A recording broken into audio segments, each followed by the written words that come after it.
que é oração, a chave do avivamento. Eu vou basear esta mensagem em Isaías 62, versos 6 e 7. Vamos ouvir a leitura desse texto.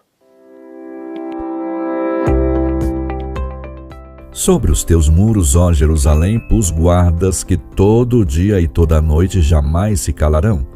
Vós, os que fareis lembrar do Senhor, não descanseis, nem deis a ele descanso até que restabeleça Jerusalém e a ponha por objeto de louvor na terra. É uma obra sobrenatural e soberana do Espírito Santo de Deus, trazendo alento de vida a uma igreja apática e morna. O avivamento não é uma obra humana. O homem não pode produzir o avivamento. Ele pode buscá-lo e preparar o caminho do Senhor. Mas é uma obra exclusiva de Deus. Agora, esta obra divina precisa de preparação e aí entra a nossa participação. Então eu quero conversar com você sobre a oração que é a chave do avivamento.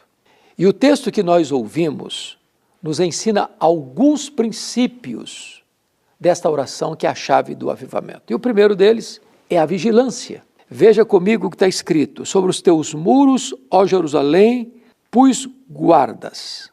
E aqui está a ideia das cidades antigas que eram amuralhadas. E em cima das muralhas existiam torres. E ali ficavam os sentinelas, os vigias, atentos a qualquer perigo que se aproximava ou a qualquer ajuda que procedia. Ele não podia ficar descuidado, ele precisava vigiar. A nossa vida de oração precisa ser assim. Não podemos ter descuido, não podemos cochilar, não podemos ficar fazendo vistas grossas a ponto do inimigo chegar e atacar sem acendermos o alarme ou tocarmos a trombeta avisando do perigo. Oração é preciso de vigilância. Foi por isso que Jesus disse para os seus discípulos no Getsêmani: vigiai e orai, para que não entreis em tentação.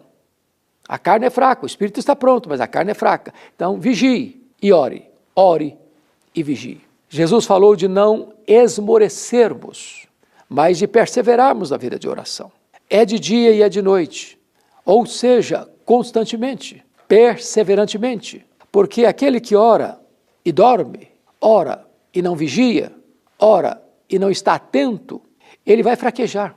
Se você perceber, o Pentecostes acontece exatamente em obediência a esse princípio. Se nós quisermos experimentar avivamento hoje, precisamos perseverar na oração. Mas há um terceiro princípio que eu chamo a sua atenção, que é o princípio da expectativa. E está escrito assim: vós os que fareis lembrado o Senhor. Aqui está algo interessante, porque Deus não se esquece, Deus não precisa que alguém reavive a sua memória. O que ele está querendo dizer é o seguinte: Deus tem promessas na sua palavra. E a oração eficaz é a oração que é feita com base nas promessas de Deus. Quando você chega para Deus com base nas Escrituras e diz: Senhor, o Senhor prometeu, está escrito na tua palavra. Eu estou suplicando algo que tu mesmo já prometeste em tua palavra. Então, orar eficazmente é trazer à memória sua e proclamar diante de Deus aquilo que o próprio Deus já prometeu em sua palavra, porque Ele tem zelo pela sua palavra em a cumprir. Ele é o avalista da sua própria palavra. Em todas as suas promessas nós temos o sim e nós temos o amém. Então, orar é orar lembrando a Deus as próprias promessas de Deus registradas em sua palavra. Mas em quarto lugar, veja você que diz ainda o verso 6, vós os que fareis lembrar do Senhor, não descanseis. Esta oração é uma oração infatigável. E eu posso até lhe dizer que não tem nada mais árduo, difícil, penoso para a nossa carne do que orar. É por isso que os discípulos de Jesus dormiram no Monte da Transfiguração, num ambiente de glória, e dormiram no Getsêmani, um ambiente de dor. Às vezes, nós temos dificuldade de orar, porque não esticamos os músculos da nossa alma ao extremo. A ordem divina é: não descanseis. Ore um pouco mais, jejue um pouco mais, bata um pouco mais à porta da graça, porque a Bíblia diz: todo o que pede, recebe, todo o que busca, encontra, todo o que bate, abrir-se-lhe-á. É preciso insistir, é preciso perseverar, não se pode arriar as armas, não se pode desistir no meio do caminho. É preciso continuar orando, orando e orando, até que os céus se abram, até que as torrentes desçam, até que o sopro do Espírito venha, até que a igreja seja despertada e reavivada. Mas veja você, mais um princípio. No versículo 7 agora diz assim: nem deis a Deus descanso. Essa oração importuna, ele está usando uma linguagem humana, com certeza, porque Deus não pode ficar importunado. Ele é o soberano Senhor. Porém, é você chegar para Deus: Deus, eu estou aqui. Deus, eu quero avivamento. E você voltar: Senhor Deus, tu prometeste. Meu Deus, olha para mim. Senhor, atenda o meu clamor. Persevere. Tem gente que diz: não, mas eu não preciso ficar repetindo para Deus, não. Falou uma vez, não precisa orar mais. Já falou. Não é Deus quem está dizendo. Para você, não só você não descansar, mas você não dar a Deus descanso. Continue surrando a porta da graça. Continue clamando ao Altíssimo. Continue bombardeando os céus com as suas orações.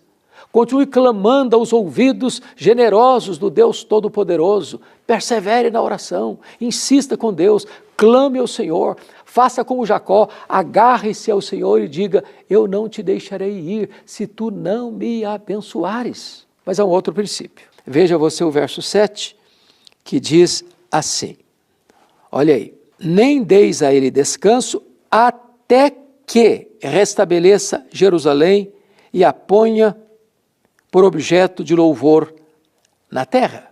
Em outras palavras, esta oração é objetiva. O que é que ele quer? Ele quer que Deus restabeleça Jerusalém, que foi atacada, que foi destruída, que foi incendiada pelos caldeus. Ele quer a restauração, onde tinha cinza, agora tem vida. Onde tinha um vale de ossos secos, agora tem um exército. Nós precisamos nos aproximar de Deus e orar com objetividade. O que é que você quer? Qual o seu desejo? Qual o motivo da sua súplica? Não seja genérico, seja específico. Então, se é cura, ore por cura. Se é por salvação, ore por salvação. Se é por restauração do seu casamento, ore por restauração do seu casamento. Se é para que Deus lhe oriente no namoro para tomar a decisão certa do casamento, ore especificamente por isso. Se é pela sua vida vocacional, peça a Deus especificamente por isso. Se é por alguma coisa objetiva, materialmente falando, especifique o que você quer. Fale para Deus. Aqui no caso, o pedido é por restauração de Jerusalém, é por um reavivamento na obra de Deus, é por um sopro um alento de vida, um sopro de vida sobre o povo de Deus.